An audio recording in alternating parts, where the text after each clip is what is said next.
And the goal is to give them tools, right? It's in essence, they come into my office, they don't even come in with a tool. Talk to my mother.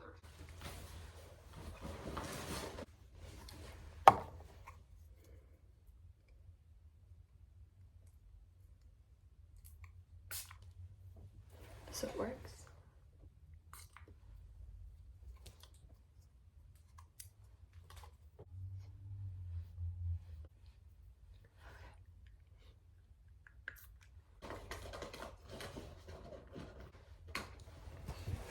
Hello, and welcome to, I guess, my YouTube channel. I've done YouTube in the past for various different reasons. I think like singing, and growing up I had a channel that I was very proactive on with a friend of mine, and we're always like posting weird things, and I kind of always had this idea that like, oh, I'd be a YouTuber, like I'm a YouTuber. And the thing is, I'm really crap at editing, and I'm probably gonna have my sister edit this, and she's much younger than I am. So I always knew I wanted a platform to talk about things, whether it gains following or doesn't. I just was never really sure what that topic would be because there's just so much that goes on in life in general, and so many people doing the same things, or, you know, not that like I want to be different, but in a way, yeah, I'd want to talk about something that kind of like brings a new light of something to the table. And there's sort of a lack of what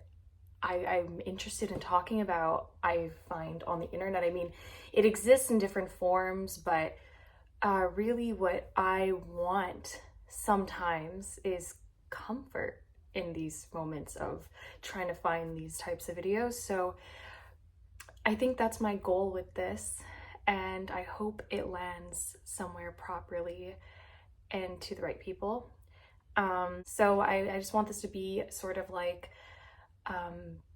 maybe even for myself, something I could reflect on and look back on and grow from, because personally, I had a really rough last few years, truly, since COVID. And I think a lot of us are kind of at this phase of we skipped years on our life, you know, and we went straight into adulthood. And I know for myself, at least, I'm constantly trying to reach back into being younger, and the things that I enjoyed and the things that I last remember feeling fulfilled by. And I realize I've changed so much since then, but my memories don't fill the gaps, because much of it was just sitting at home and scrolling for months while being locked indoors. And the internet has changed a lot too, you know, and people are more open and honest about mental health and the types of things that we go through and have gone through. And I think that is where I want to begin. So I come from a pretty, I guess, I'd say typical family, but I think maybe that's not true. I live with my grandparents, and I did live on my own for a while, and with a partner at some point too. I've been through many different phases of living, and I currently, you know, reside in my childhood home, which is funny because I never thought I'd be here. And part of my healing process and journey is feeling like I came full circle, but not in the way that I'd hoped. I always imagined that I would, you know, be successful with my last partner, and we would, you know, really make it through college and do all these things together. And I kind of had this idea of life set up for me. And it was changing constantly, but also I really thought I had it figured out. And that's something that I think a lot of us feel. So I guess, you know, I'm a pretty average young gal, and I do average people things like buy clothes, and I go to school, or I skip school, and I'm also dealing with a few medical concerns. So for starters, I am type 1 diabetic, which is very not fun, but also I've had it since I was 3, so it's nothing new for me. And I've been dealing with a chronic throat infection for the last year, and I won't get into the details on that either, but it's been very strenuous and has ruined a lot.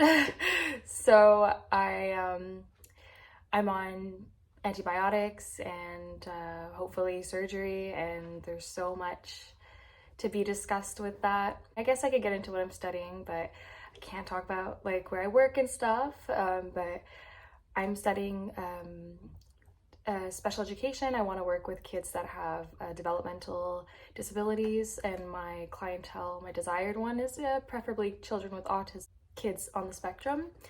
So now that you know a little bit about me, I am also going to just mention I spend most of my days trying to make up for lost time. And honestly, a lot of my days I'm just relaxing because I'm someone who personally dealt with narcissistic abuse. Something I want to clarify getting into this is I didn't realize I was being abused. In fact, I kind of thought it was normal. And I mean, of course, parts of me questioned a lot of the things I was dealing with, but I also didn't see it as outside of the ordinary, and I kind of assumed that this is normal. And I thought a lot of people went through it. And in fact, a lot of people do go through it. That does not normalize it. So without venting too much about my own problems, I want to provide a space where people can recognize and acknowledge the types of things that they are struggling with in terms of this.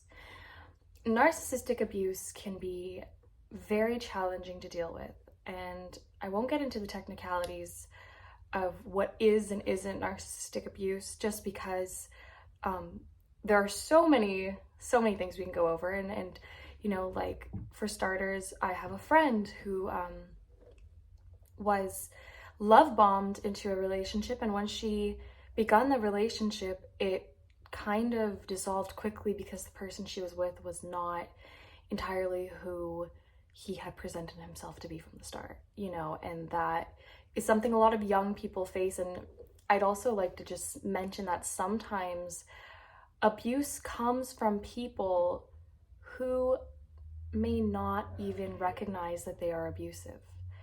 I think that tends to be the case, but what makes it hard is it's difficult to villainize someone you care about, which is why a lot of people don't realize that they are being abused and that, you know, you are experiencing something kind of questionable.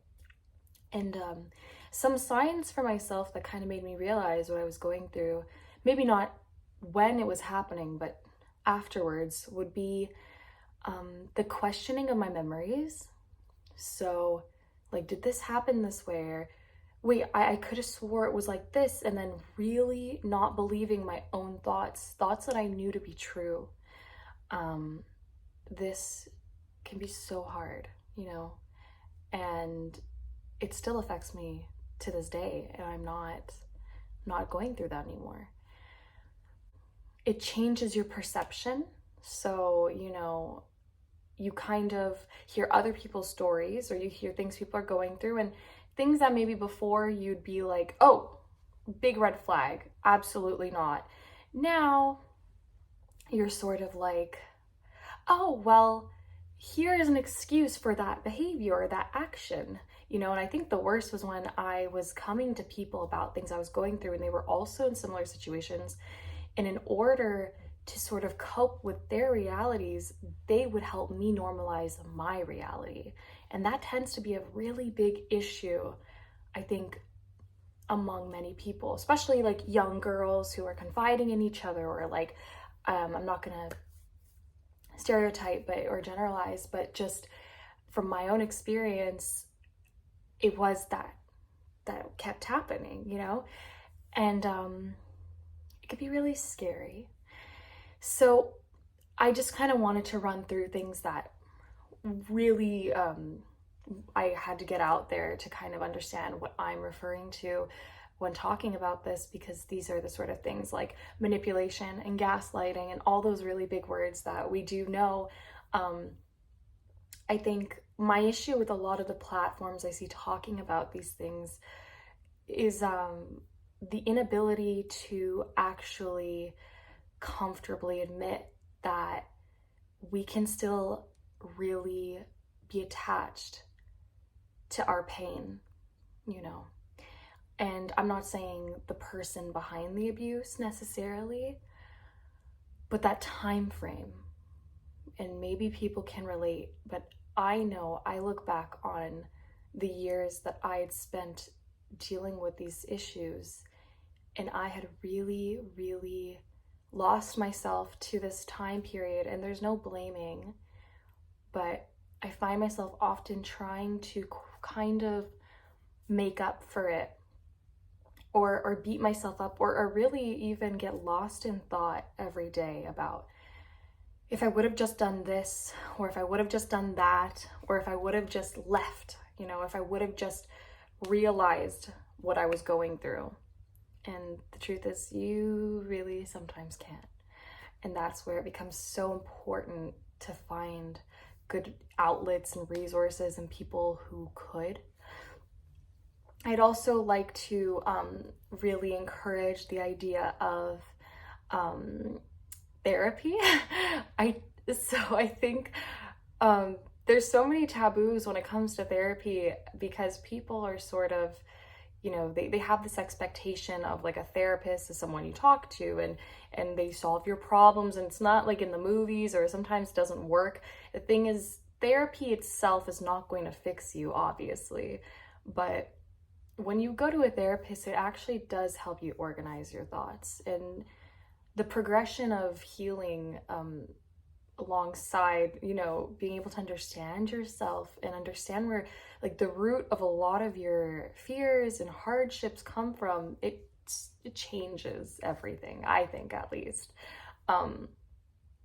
So I absolutely advocate for good resources. It could be community center. It could be, honestly, a good group of friends who are healthy-minded and supportive. For myself, I went from having a very large group of people in my life. I'd say I had like 4 micro groups of friends that I would turn to for different things. And a lot of these people I'd met recently, or like within the last few years. And now my friend group actually consists of about 3 people I speak to on the daily, which are like my biggest support, and we all exchange our sort of troubles and whatnot, but it isn't the focus of our friendship either. It's kind of just like the support is there and we have each other, and that is such a beautiful thing to experience. Like really, I love sisterhood, and I love having amazing friends who are just down to earth and understand me both spiritually and mentally, and don't judge me. Ultimately, that's a big one, because sometimes we can feel very judged when people don't necessarily understand our situation, and it's normal. You know, not everyone's going to understand, and that's why it's so good to have people who try to. And so, yeah, like I was saying, I did have a lot of micro groups, and I really downsized, not because I didn't love these people in my life, but for where I am at currently, it was not serving me what I needed in order to heal. And I keep in contact with a lot of people that I enjoy and I think are great and entertaining, and I'm passionate about friendships, but I think it's also equally as important to prioritize yourself and make room for yourself and the people in your life who are really there for you. And so I want to bring up a really interesting tool that I have been using throughout the progression of my healing. I had a book by Rupi Kaur, Healing Through Words. Initially, when I was using this book, every day that I opened it up and closed it, I would cry every day. And so it became increasingly difficult for me to ever really write out my thoughts and my hardships, because of the fact that I would just get so emotional about it. And it got to a point where I was so overwhelmed with it that I actually stopped writing in the book altogether. And I said, you know what? I like the ideas. I like the kind of the principles these are bringing forward, and also just like how it's making me acknowledge my pain. However, I wish I could do it without confronting it so head on. And so I started journaling.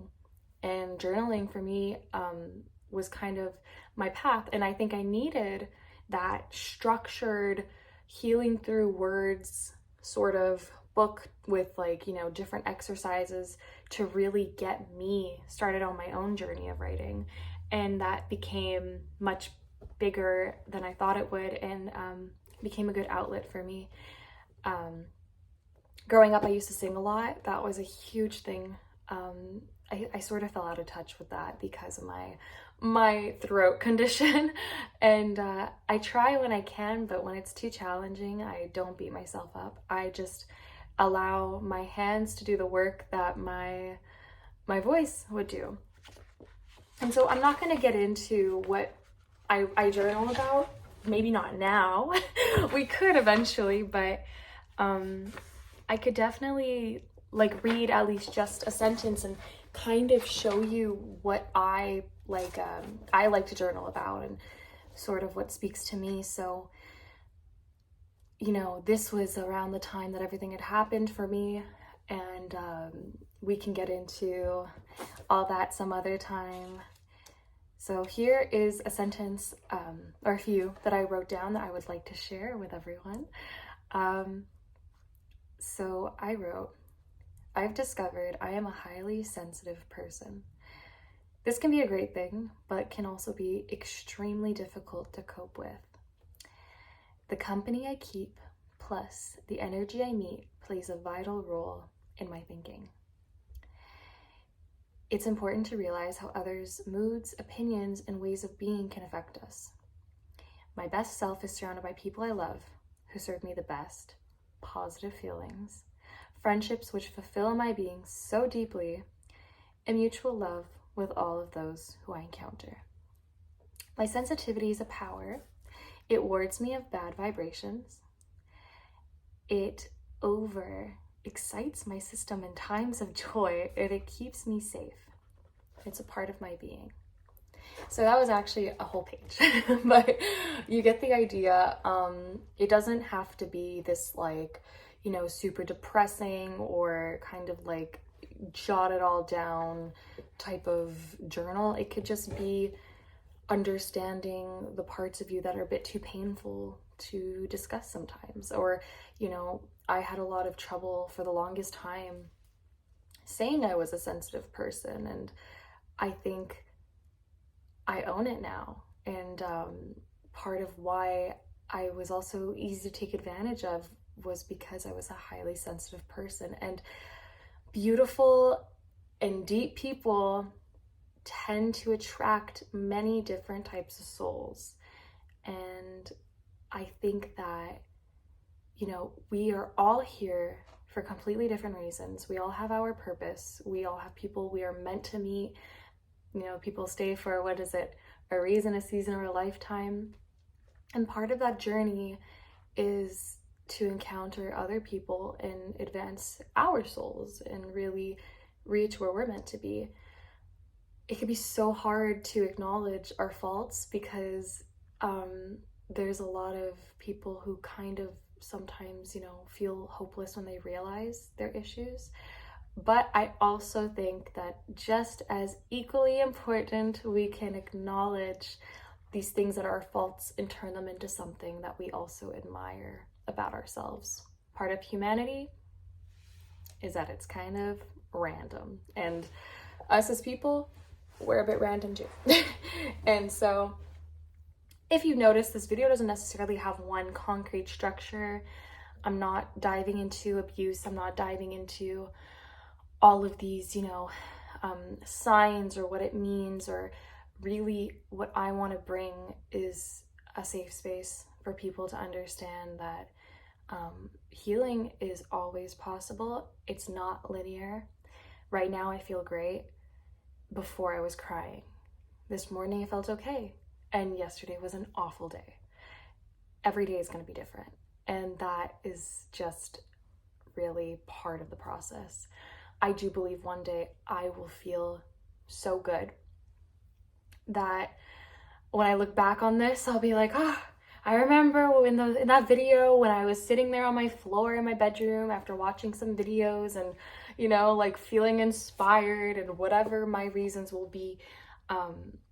And I hope that when I'm there, I'm also a lot more evolved and able to help others as deeply as I want to be helped. So I'm going to leave it at that for now. But this is not the last time.